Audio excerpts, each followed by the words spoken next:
17 ঢাকা মুসলিম পরিষদ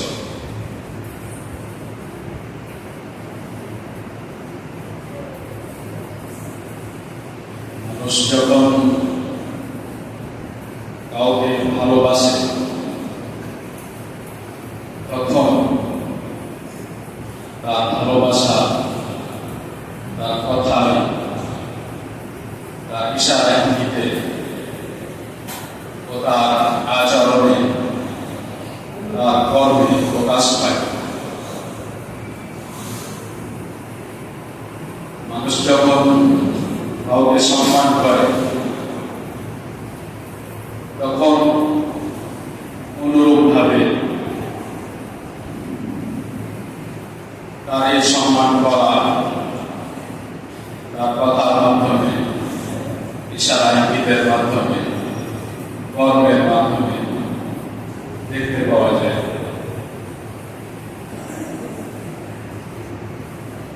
মানুষ কাকে ভালোবাসে, কাকে সম্মান করে?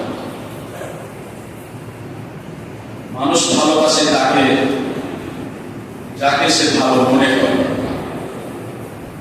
মানুষ সম্মান করে তার যাকে মানুষ ভালো মনে করে। মানুষ তাকে ভালোবাসে যার কাছ থেকে উপকার হয়,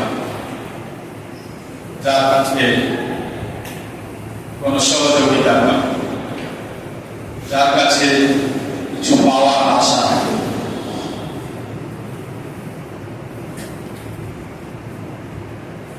আমরা অজ্ঞতার কারণে, না জানার কারণে, শিক্ষার আলো থেকে দূরে থাকার কারণে, অজ্ঞতার অন্ধকারে জীবনযাপন করার কারণে ছোট থেকে 40 বছর 50 বছর পর্যন্ত মুসলিমদের ইসলামী সভ্যতাকে ঠিকভাবে না বোঝার কারণে, আশেপাশে অমুসলিমদের সাথে থাকার কারণে, ইন্টারনেটের যুগে অমুসলিমদের কর্মকাণ্ড মোবাইলে দেখার কারণে ছোট থেকে বাবা মা আমাদেরকে ইসলামী সভ্যতা সম্পর্কে কিছু বোঝাই না। তার কারণে আমরা এমন কাউকে ভালোবাসি যে ভালোবাসার যোগ্য না, এমন কাউকে সম্মান করি যে সম্মানের উপযুক্ত না, আর পক্ষান্তরে তাকে ভালোবাসি না যে আসলে সমস্ত ভালোবাসার অধিকার। তাকে সম্মান করি না যার চাইতে সম্মানিত কেউই নেই। আমরা যারা মনে করি যে নিজ শক্তিতে থেকে বাড়ি থেকে মসজিদে এসেছি, তারা ভুল মনে করি। কারণ যে শক্তিতে থেকে আসতাম সেই শক্তি আমি নিজে সৃষ্টি করি, সেই শক্তি আমি নিজে তৈরি করি। যারা মনে করে যে আমি নিজে পয়সা ইনকাম করি আর সেই পয়সা দিয়ে খাবার কিনে খাবার খাই, তারা ভুল মনে করে। কারণ যেই ব্রেন ও বুদ্ধি ব্যবহার করে এবং যেই হাত পা ব্যবহার করে, যেই মুখের কথা ব্যবহার করে সেই পয়সা ইনকাম করে, সেই মুখ, সেই হাত পা, সেই তার ব্রেনের শক্তি সে নিজে সৃষ্টি করে, সে নিজে তৈরি করে। তার মানে অন্য একজন আছে যে সৃষ্টি করার ক্ষমতা রাখে, এমন একজন আছে যে সৃষ্টি করার ক্ষমতা রাখে। কান খুলে শোনো এবং বোঝার চেষ্টা করো। পৃথিবীতে বা আকাশে বা পাতালে যে কোনো জায়গায় আপনি কোনো এমন একজনকে খুঁজে আনতে পারবেন না যে সৃষ্টি করার দাবি করে।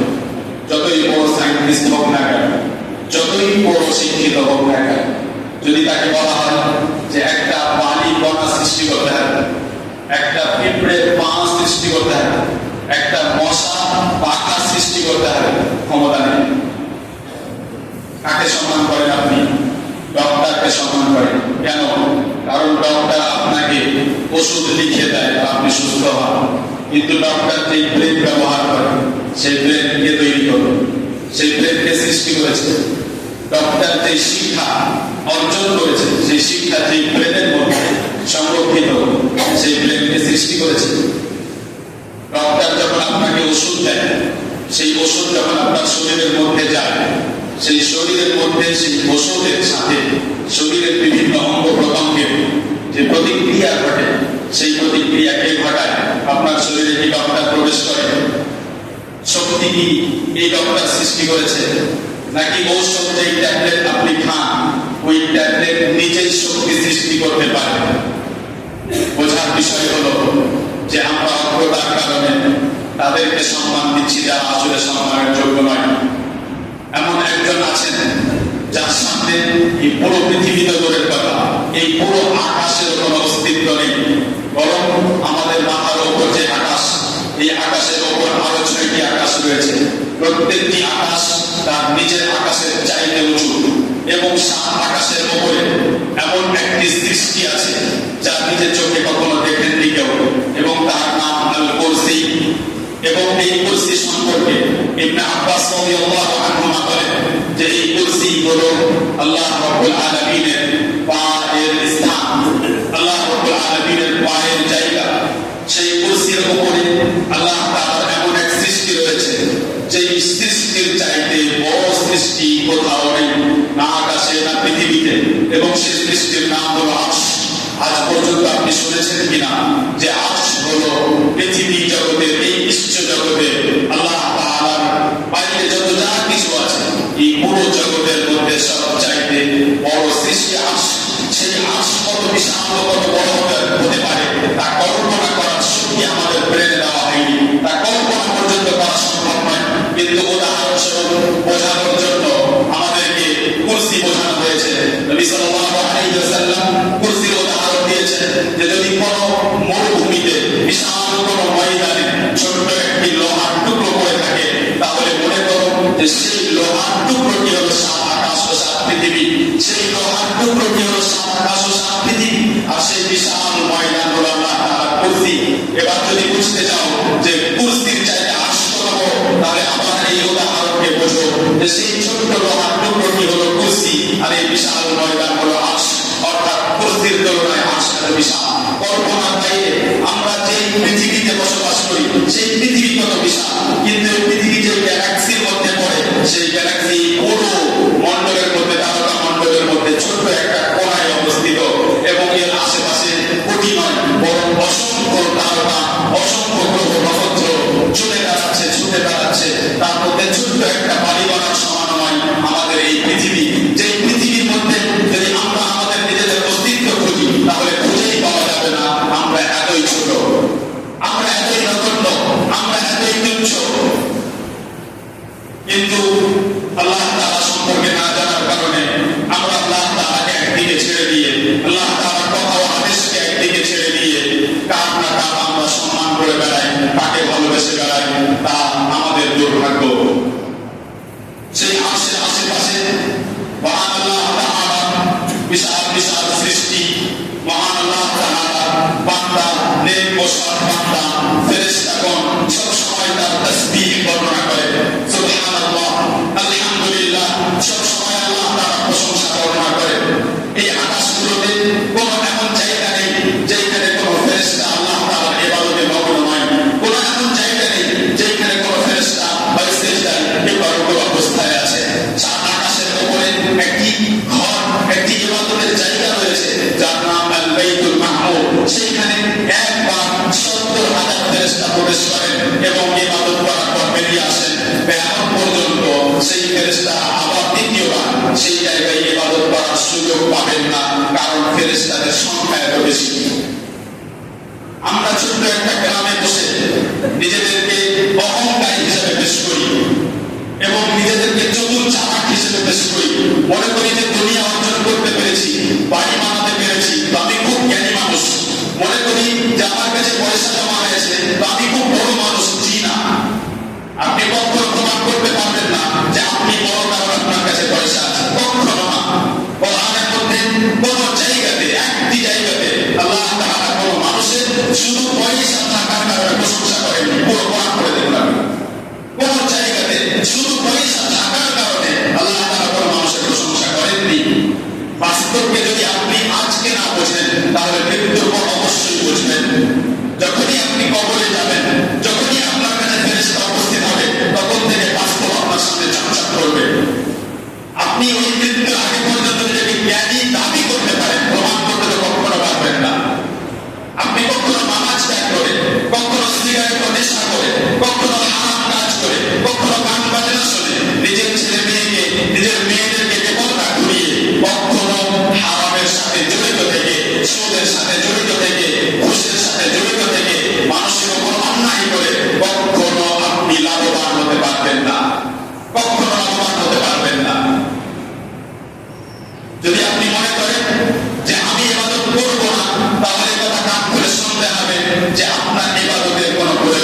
আপনি দাড়ি রাখেন না ভালো কথা, কিন্তু একজন দাড়িওয়ালাকে দেখে আপনি যদি উপহাস করেন তাহলে আপনি কাফের হয়ে যেতে পারেন। জি,